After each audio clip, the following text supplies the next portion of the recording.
Bonjour mes messieurs dans notre 9e sujet d'aujourd'hui.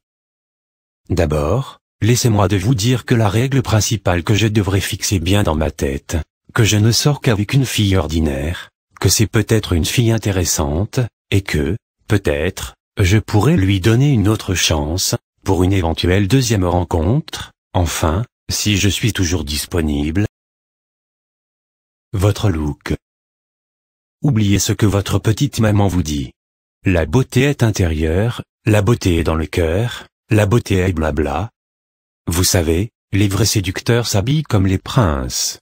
Une jolie veste, une chemise bien serrée taillée sur mesure, et non pas, celle du fonctionnaire classique super extra large habillé.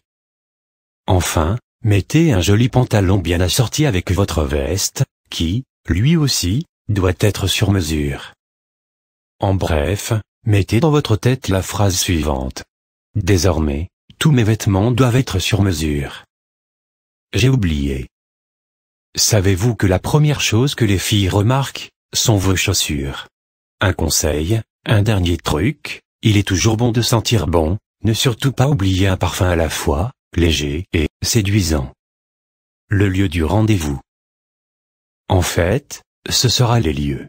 Oui, c'est la première révélation que je vous propose. Si vous optez pour un petit café, il serait préférable si vous proposez aussi un truc à faire ensemble avant le petit café.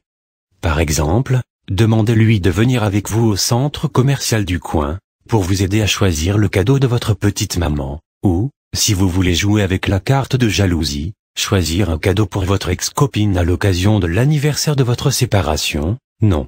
Je déconne, surtout ne jamais aborder le sujet des ex, même si elle insiste. Après le centre commercial, vous pouvez faire une petite balade en route pour le café, et surtout pas âpre. Pourquoi donc?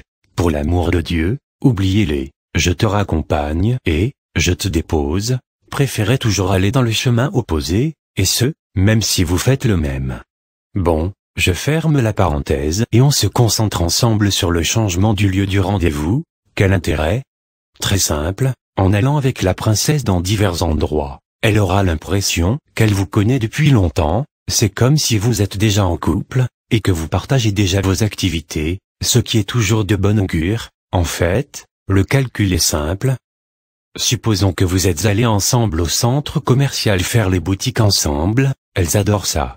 Ensuite, vous avez mangé vos glaces achetées au mall dans le petit jardin à côté, et, finalement, vous êtes allés dans le café branché de la ville, déguster de délicieuses crêpes. Vous aurez finalement 3 rendez-vous en un, pratique non?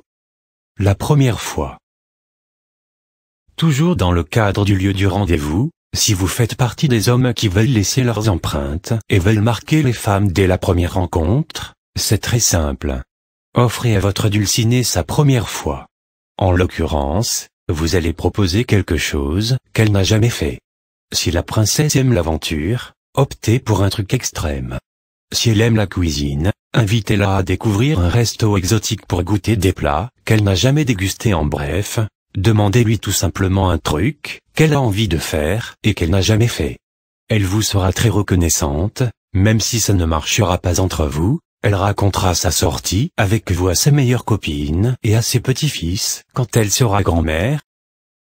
Un jour j'ai proposé à une fille de venir assister à une répétition avec mon groupe de flamenco avant d'aller boire un verre. Elle est tombée amoureuse de la guitare et du style espagnol, elle a insisté fermement sur le fait d'apprendre à jouer, pour la première fois de la guitare, chose que je faisais honnêtement et gratuitement, chez elle. La clé de réussite des premiers rendez-vous, vous l'avez dans la poche. Il suffit tout simplement de passer un moment agréable avec votre dulcinée, de profiter de l'instant convivial que vous passez en compagnie de la princesse. Car, si vous cherchez à l'impressionner et lui montrer que vous êtes quelqu'un de génial, eh bien, chers amis, vous allez la faire fuir, et jamais vous n'aurez ce deuxième rendez-vous, où tout se joue. La deuxième partie, nous allons traiter les aspects relatifs à votre rencontre, c'est-à-dire, le genre de conversation à avoir, les sujets à aborder, des techniques qui mènent à des discussions enrichissantes, des discussions sexuées, etc. Donc je vous donne un rendez-vous prochain, à notre prochain sujet.